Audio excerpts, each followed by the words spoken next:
Mais que s'est-il passé dans la tête de Stéphane Martin? Déjà, vous allez me dire, mais qui est ce Stéphane Martin? Stéphane Martin, c'est le nouveau Jean-Louis Trio. Hein, Je croyais que tu parlais de Jordi et Martin, les humoristes de Canal. Mais c'est vrai qu'on a passé une demi-heure au bureau cet après-midi à trouver tous les Martins qui existent. On est jusqu'à Martin Mystère. Il y a une phrase qu'il faut lever du truc. Après, on va la lire.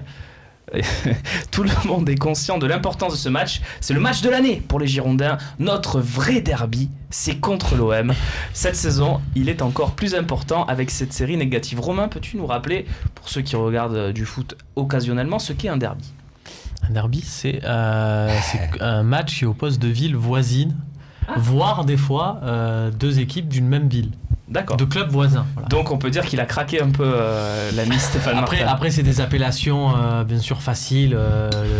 Des fois on te dit Bordeaux, des fois le derby de l'Atlantique contre Nantes. Voilà, oui, c'est plus proche quand même déjà. Puis des fois ils ont des derbys aussi contre Toulouse. Voilà, le vrai derby c'est contre Libourne Saint-Saurin. Voilà. Oui, avec Valbuena. Non, le vrai derby là en pro c'est contre Toulouse. C'est contre Toulouse. Derby de la Garonne. Oui.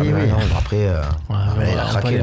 Mais après là il s'est peut-être trompé. On rappelle qu'il y a la série, donc l'OM ne gagne jamais à Bordeaux depuis 1977. 1er octobre. Ouais, voilà, c'est 40 ans pile poil, c'est ça. Oui. Je rajoute pour finir, et puis je vous laisse débattre, tout l'allant aujourd'hui qui compare ce match à un Lyon-Saint-Etienne. Voilà. Donc, mais ils ont sur la même. Il a fait l'apéro avec son président. Non, mais ça témoigne de la tristesse. Ils font chier là-bas. Ils ont besoin de gros trucs, mais même pour eux, pour se motiver, je crois que c'est difficile de jouer à Bordeaux là. J'ai l'impression que ce soit le président, que ce soit les joueurs ou quoi.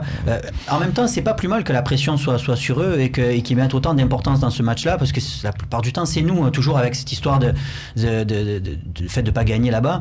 Je pense que la pression, elle est peut-être plus sur eux que sur nous. C'est une déclaration un peu intelligente, Kevin? Non, je n'irai pas jusque-là. C'est un club qui a mal vieilli pour moi, Bordeaux.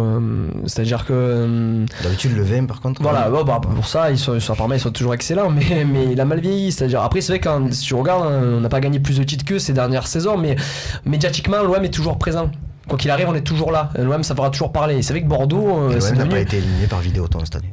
C'est vrai aussi. Bon, on a quelques casseroles pour nous aussi, pour être juste. Mais je trouve que c'est un club qui s'est perdu médiatiquement, quoi. On n'entend plus parler. Alors que Bordeaux, quand même, était, on peut dire ce qu'on veut, quand même un grand club en France, quoi. Et quand même un très bon club français. Et là, aujourd'hui, c'est vrai qu'ils sont vraiment tombés dans l'anonymat le plus total. Et je pense qu'ils essayent, à vivre. Bon, mais quoi de mieux à travers l'OM, qui est quand même le club le plus médiatique. Donc, voilà. Très bien. John Do sur Twitter. On dirait un tu préfères. Oui, mais c'est vrai. Mais ne pensez-vous pas que si on bat les Girondins chez eux, on va perdre contre Saint-Étienne chez nous? Parce que l'OM a à peu près le même type de série contre Saint-Étienne. Mais on prend parce que ça fait une victoire, une défaite, ça te fait 3 points, là où 2 matchs nuls, t'en ferais que 2.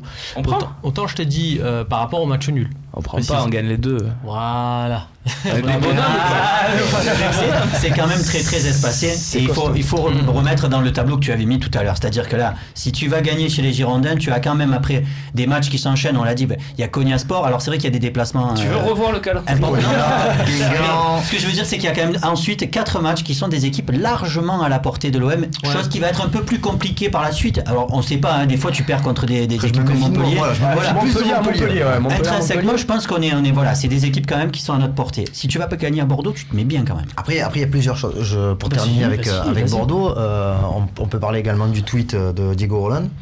Exact. Qui est bordelais, mais vas-y, je t'en prie. Qui appartient à Bordeaux. Qui appartient à Bordeaux et qui est prêté à Malaga. Je pense qu'avec le nombre de points qu'il a à Malaga, je pense qu'il devrait la mettre en sourdine.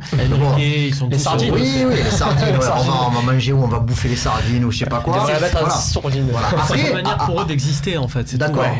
Après, au-delà de la rivalité des 40 ans, des ci, des là, quand on regarde le classement, si tu gagnes à Bordeaux, tu as 11 points d'avance sur Bordeaux. Ah, là, tu les donc ça veut dire que en gros, à moins d'un accident industriel, tu les revois plus. Et je serais pas loin de penser que si Bordeaux perd contre Marseille et enchaîne encore une performance bizarre après, l'homme qui présente ce match comme un derby va avoir des difficultés à garder son entraîneur. Donc voilà. Je croyais que tu allais dire à garder son poste, mais non, pas lui. Très bien. Messieurs, je pense qu'on a fait le tour de ce Bordeaux OM en espérant qu'on va briser enfin cette malédiction. Mais là, c'est l'heure. C'est le tu préfères.